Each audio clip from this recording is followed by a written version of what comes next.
Most videos breaking down how to win in solos look at pro players, but I think for the average player, looking at players who just got their first earnings is often way more valuable since they aren't just W-king the whole lobby like Peterbot. So I looked at 3 players who just earned their first $100 in the solo victory cup, Tonic, Twist, and Sub, and broke down exactly how they did it so you can earn the next victory cup too. The first player we're going to look at is Tonic. Tonic lands at Shaken Sanctuary where his split is uncontested. Something you'll notice about these wins is how none of them get in off-spawn fights. In these finals lobbies where you only have 3 games and there's loot all over the map, potentially wasting your game on a 50-50 off-spawn fight is usually not worth it. Swerving if your drop is going to be contested may actually save your game if you know the surrounding area well. Tonic prioritizes the 2 most important resources this season when he's looting, his gold and his metal. Notice how he gets 500 metal but ignores his other mats, knowing he can farm on his rotate, and heads over to the vending machine. An important note for these vending machines is that they only carry 3 chug jugs before they go out of stock, and Tonic wants to get his hands on 2 of these before anyone else does. Because of this, when he sees someone on the vending machine, he decides to fight for control of it. The fight doesn't go how Tonic wants unfortunately though, so he's forced to use his heals to get back to full, but he doesn't use his metal to box as he knows he can refarm brick easily.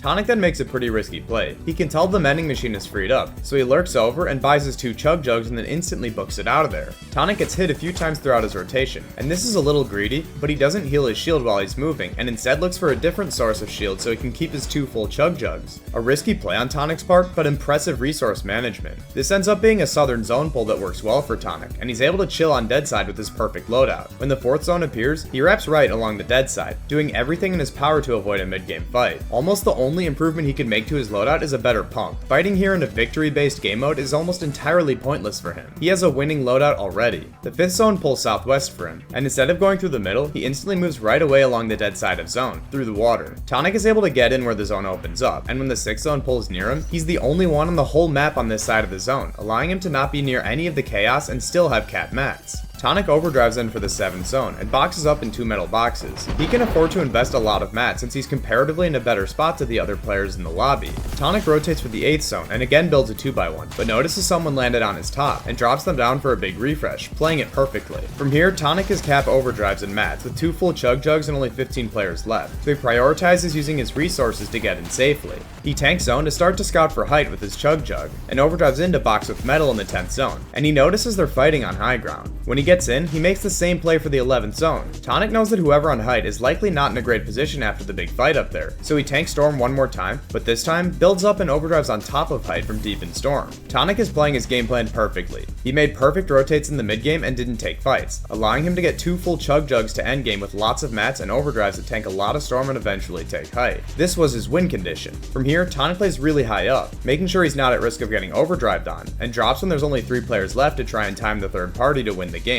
Unfortunately, the timing was a little off, but he does a good job prioritizing staying above so he doesn't get third party, and Tonic drops at the perfect time to heavily damage the opponent who had just ended the other fight and take him out for his first ever earnings. Congratulations Tonic, you played out your game plan perfectly.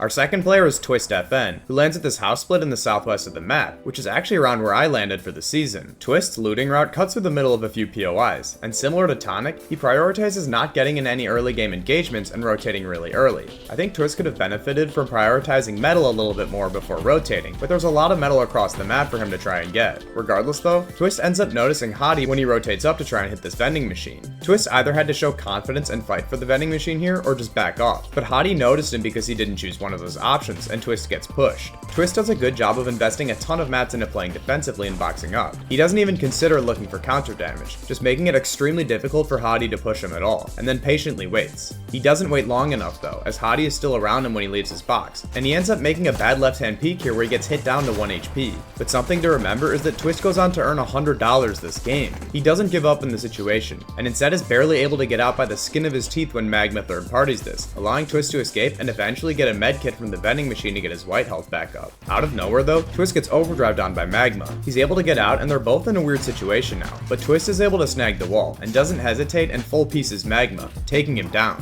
Even though this opponent flew him so confidently, Twist is still confident enough to box and then take the risky 60-40 where he deletes Magma, a very good player, to continue his game. Even though Twist was honestly getting battered earlier in the game, he didn't let this get his confidence down, and this trust in himself and his aim is what lets him win this fight. Twist is in a really good situation now. He has the mats he needs, a Chug Jug, cap overdrives, and really solid guns. For the 4th zone, Twist decides to box up in the dead center and doesn't get too greedy for a really good spot, which I like a lot. Some small tech that Twist does here that I'm a big fan of is breaking this rock before building his base, so he can grab the extra brick after building it, instead of refarming after building the base and making a huge brick box revealing his location when he's farming in the open. Twist does a good job of rotating immediately when the 5th zone appears with an overdrive, and he does end up cracking someone's shield on rotate, but makes the correct decision to focus on himself and get in, as he really didn't need anything from looking at his loadout. Twist did use a bunch of overdrives knowing there's a vending machine and heat wave that he can buy more from. Being aware of vending machine locations is crucial this season. They're so busted and essentially act as a refresh in the mid game for your non-material resources. Twist ends up fighting for the vending machine and scares other opponents off of it, where he can buy 3 bigs really quickly. I can't see it from replays, but I'm assuming the machine was out of Chug Jugs at this point. Twist overdrives for the 6th zone and takes an elevated layer, which is still a really strong strategy with the overdrives to set up for future rotates. Twist notices a player getting focused and go down ahead of the 7th zone, and decides to jump over and grab the loot, which is honestly a pretty big risk as he gets lobbied for a little bit. Regardless though, the risk pays off as he gets a full Chug Jug from this. He moves back to his old box and notices someone fighting on his lair. Both of the players die and Twist notices this, but another player moves in for the loot, so Twist smartly backs off here. Although this loot is valuable, he has no information on the other player, and because it was 2 players dying so early in the endgame, there was a ton of loot left over when Twist goes back for it, after pressuring the other player off of the loot. For the 8th zone, Twist overdrives again when the 8th zone appears, to get to the front side before it starts to open, and notice this higher layer he takes 2 layers above the opponent. This made it so the opponent couldn't directly pressure his wall, and sets him up for another great overdrive rotate when the zone starts pulling. Twist can afford to be pretty liberal with his overdrive since he has so much resources at this point in the game, and he keeps this high layer to get in when the 8th zone moves. Twist uses the overdrive effect twice to rotate in the 9th zone,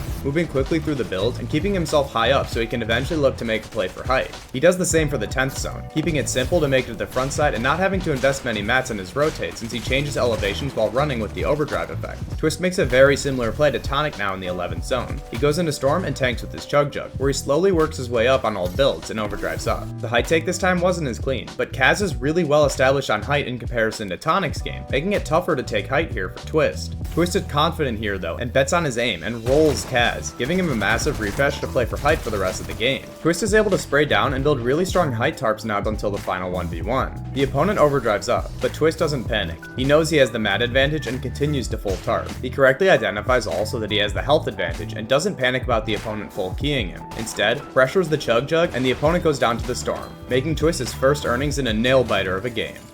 The final player of the day is Sub, who landed at Latte Landing. Sub gets Latte Landing uncontested, and ends up pulling the first few zones, allowing him to loot up without disruption. Interestingly, Sub uses a gold Maven shotgun, which I actually think is a pretty good strategy for this kind of game. If you're planning to take mid-game fights, the Striker is certainly superior, but in a chaotic endgame where it's laggy and you can't cover every angle, the Maven is really strong to get quick kills if you have a higher rarity. Sub gets to the center of zone by the 2nd zone, which gives him really high odds to pull a 3rd and 4th zones, which he does do. Not having to move at all is really valuable in these games, as showing yourself in the open slightly increases the chances you have to waste your resources. Sub unfortunately gets a horrible pull for the 5th zone, where he makes sure the coast is clear and tries to run as far as he can before overdriving. Unfortunately, a player shoots at him for some reason on rotate, accomplishing literally nothing and forcing himself to waste his own resources, and Sub has to pause to heal. Sub decides to move left anyways in this situation, using an overdrive to make it to the edge of zone. Fortunately, he doesn't get a terrible zone for the 6th zone, but the 7th zone pulls to the opposite side of him. Sub is very clever here though. He knows he doesn't have many overdrives, so he waits till the zone is about to start pulling to overdrive, where he can cut through the middle to make it to low ground with only one singular overdrive, right when the circle starts to open up. While it's not a great position to be in ahead of the 8th zone from an elevation perspective, he saved an additional overdrive from doing this that he can invest on the next rotate if he needs to.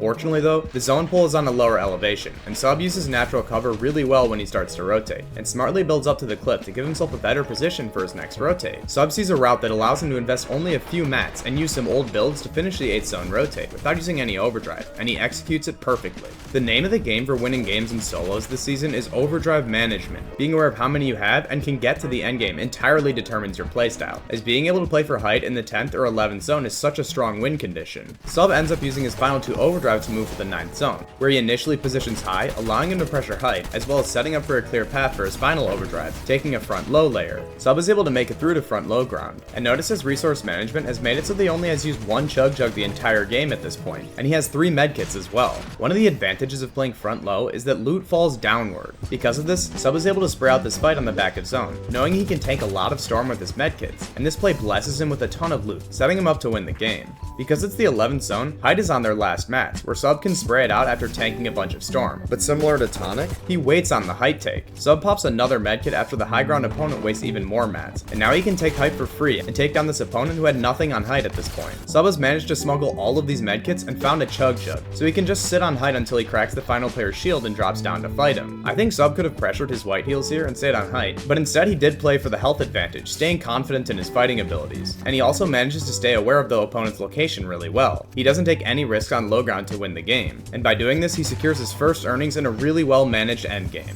If you like this kind of content, check out this video I did breaking down how a team from each division qualified to the next one.